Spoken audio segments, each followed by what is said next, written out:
Zoe, kriminal ang nanay mo! Ah, ganun ay!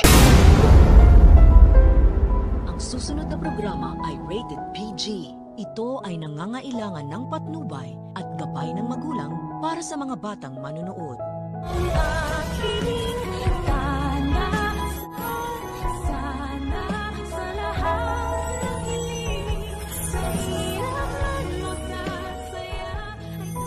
Dinamayan ni Annalyn ang tita Giselle niya pagkat matapos ngang hindi sumunod sa usapan nitong mga hold-uppers at hindi ibinalik si Lolo Pepe ay nawalan ng malay itong si Giselle at dinala agad sa Apex. Nagka-heart talk nga ang magtita at sinabi naman ni Giselle na hindi niya daw kasi kakayanin kapag si Lolo Pepe ay nawala na rin sa buhay niya pagkat ito na lang daw ang meron siya. May panghihinayang pa nga sa tono niya nang sabihin niya na kung hindi lang daw sana namatay ang anak niya noon ay hindi daw sana siya nag-iisa. Ang comfort naman ni Annalyn nang sabihin niya sa tita niya na nandiyan naman ang kapatid nito at tatay din ni Annalyn. Maging siya na pamangkin ni Giselle ay hindi rin siya iiwan kaya't hindi ito nag-iisa. At isa pa nakatitiyak daw sila na buhay pa nga si Lolo Pepe. Pero bigla namang naisingit ni Annalyn na wag naman daw sanang masamain ng tita niya ang itatanong niya. Nang sabihin niya na ano na daw kaya ang nangyari sa tatay ng anak niya at kung alam man lang daw ba nito kung nasaan na yun. Nasaan na nga kaya ang tatay ng anak ni Giselle at sino nga kaya ito? May bago na namang karakter ang madadagdag sa abot kamay.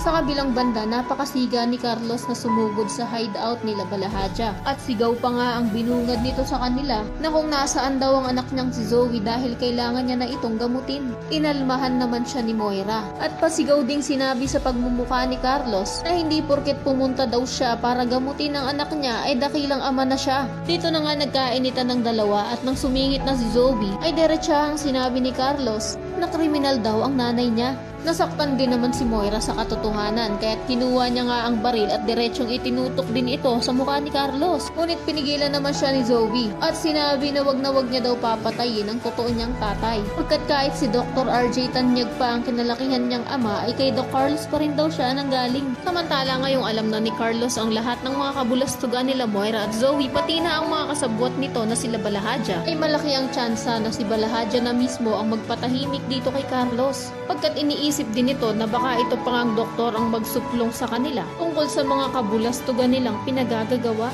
Kaya naman kung isa ka rin sa mga nagnanais sa tapusin na ni Balahaja itong si Carlos, upang mabawas-bawasan naman ang mga kontrabida at mga nagpapahirap kina Annalyn at Lynette ay pakiclick naman ang like at subscribe button. Maaari ka rin mag-iwan ng komento sa ibaba para sa iyong mga saloobin at suwestyon. Maraming salamat sa iyong panonood.